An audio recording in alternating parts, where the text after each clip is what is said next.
बचपन की शुरुआत और पारिवारिक पृष्ठभूमि। जया प्रदा का जन्म 3 अप्रैल 1962 को आंध्र प्रदेश के राजमुंद्री शहर में एक मध्यम वर्गीय तेलुगु परिवार में हुआ था। उनका असली नाम था ललिता रानी। उनके पिता कृष्णा राव एक तेलुगु फिल्म थिएटर चलाते थे और मां नीला रानी एक घरेलू महिला थी। जया बचपन से ही एक सौम्य और शर्मीली लड़की थी, लेकिन कला के प्रति उनमें गहरी रुचि थी। उनकी मां ने महसूस किया कि जया में नृत्य का असाधारण टैलेंट है और इसीलिए उन्होंने छोटी उम्र से ही भरतनाट्यम, कुचिपुड़ी और कथक जैसे शास्त्रीय नृत्य सिखवाना शुरू कर दिया। उनकी पढ़ाई राजमुंद्री के एक स्थानीय स्कूल में हुई और वहीं से उन्होंने सांस्कृतिक गतिविधियों में हिस्सा लेना शुरू किया। जब वो केवल 13 साल की थीं, तब एक स्कूल प्रोग्राम में उनके नृत्य को देखकर एक फिल्म निर्माता ने उन्हें एक तेलुगु फिल्म में 3 मिनट के गाने का ऑफर दिया। यह उनका पहला ऑन स्क्रीन अनुभव था और इसके लिए उन्हें केवल 10 रुपये मिले। पर इस छोटे से मौके ने उनके भाग्य का दरवाजा खोल दिया। दक्षिण भारतीय सिनेमा में शुरुआती करियर। 1976 में उन्होंने के बालाचंदर की तेलुगु फिल्म अंथुलेनी कथा से बड़ा ब्रेक लिया। इसके बाद के विश्वनाथ की सिरी सिरी मुवा और सीद कल्याणम जैसी फिल्मों ने उन्हें एक लोकप्रिय अभिनेत्री बना दिया। इन फिल्मों में उनके नृत्य और सादगी ने दर्शकों को मंत्रमुग्ध कर दिया। उस समय की साउथ फिल्म इंडस्ट्री में उनकी मासूमियत और सौंदर्य के चर्चे हर ओर थे। तेलुगु, तमिल और कन्नड़ फिल्मों में काम करते हुए उन्होंने अपने अभिनय और नृत्य से खास पहचान बनाई। वे एक के बाद एक सुपरहिट फिल्में देने लगी। दक्षिण भारत की ऑडियंस उन्हें देवी के रूप में पूजने लगी। बॉलीवुड में प्रवेश और संघर्ष। हिंदी सिनेमा में जया प्रदा की एंट्री बेहद दिलचस्प रही। प्रसिद्ध निर्माता निर्देशक के विश्वनाथ ने उन्हें अपनी ही तेलुगु फिल्म सिरी सिरी मूवा का हिंदी रीमेक सरगम 1979 में लॉन्च किया। ये फिल्म हिंदी सिनेमा के इतिहास में मील का पत्थर साबित हुई। खास बात यह थी कि इस फिल्म में जया ने एक मूक लड़की की भूमिका निभाई थी, यानी उन्होंने पूरे फिल्म में एक भी संवाद नहीं बोला, फिर भी उन्होंने अपनी अदाकारी और डांस से दर्शकों के दिल जीत लिए। उनके साथ फिल्म में थे ऋषि कपूर और फिल्म का संगीत लक्ष्मीकांत प्यारेलाल ने दिया था। डफली वाले डफली बजा जैसे गाने सुपरहिट हुए और जया प्रदा रातों रात स्टार बन गईं। पर हिंदी भाषा न आने के कारण उन्हें स्क्रिप्ट समझने में दिक्कत होती थी और उन्हें कई बार यह भी कहा गया कि वे सिर्फ खूबसूरत दिखती हैं, अभिनय में गहराई नहीं है। पर उन्होंने हार नहीं मानी। हिंदी सीखी, डिक्शन क्लास ली और धीरे धीरे संवाद अदायगी में माहिर हो गईं। सुपरहिट फिल्में और स्टारडम का सफर। 80 का दशक जया प्रदा के करियर का स्वर्णिम युग था।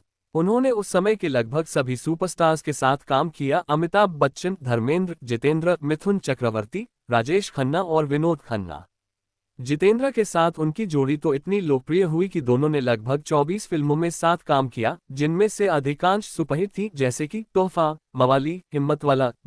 तोहफा 1984 की फिल्म जया प्रदा, श्रीदेवी और जितेंद्र की त्रिकोणीय प्रेम कहानी थी। गाना तोहफा तोहफा जबरदस्त हिट हुआ और जया की साड़ी स्टाइल देश भर में ट्रेंड बन गई। शराबी 1984 अमिताभ बच्चन के साथ जया की यह फिल्म एक ब्लॉकबस्टर थी। उनका किरदार सुशील और सौम्य था, जिसने दिलों को छू लिया।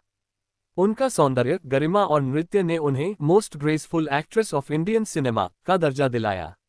वे न तो बहुत ग्लैमरस भूमिकाओं में आईं, न ही बोल्ड सीन्स का हिस्सा बनी, फिर भी वे दर्शकों की पहली पसंद बनी रही।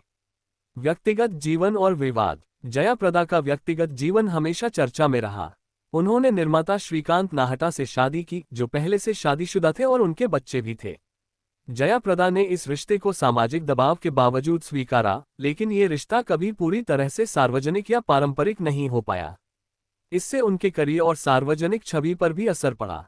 कई बार मीडिया ने उनके निजी जीवन को लेकर तीखी टिप्पणियां की, लेकिन जया ने हर बार गरिमा के साथ जवाब दिया। श्रीदेवी के साथ भी उनका टकराव सुर्खियों में रहा। दोनों ने कई फिल्मों में साथ काम किया, लेकिन पर्दे के पीछे प्रतिस्पर्धा और असुरक्षा की कहानियां चलती रहीं। खासकर तोहफा के दौरान दोनों अभिनेत्रियों के बीच तनाव की चर्चा इंडस्ट्री में आम थी। राजनीति में प्रवेश। 90 के दशक में फिल्मों से दूरी बनाते हुए जया प्रदा ने राजनीति की ओर रुख किया।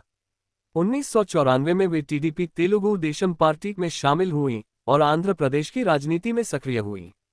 लेकिन जल्द ही वे मुलायम सिंह यादव की समाजवादी पार्टी में शामिल हो गईं और 2004 में रामपुर, उत्तर प्रदेश से लोकसभा सांसद बनी।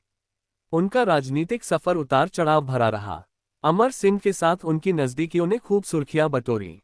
बाद में पार्टी में मतभेद के कारण उन्हें निष्कासित भी कर दिया गया। फिर वे राष्ट्रीय लोक मंच और बाद में बीजेपी में शामिल हुई। हालांकि राजनीति में उनका करियर फिल्मों जैसा सुनहरा नहीं रहा, फिर भी उन्होंने महिला सशक्तिकरण और शिक्षा के मुद्दों पर गंभीर काम किया। उनके योगदान और विरासत।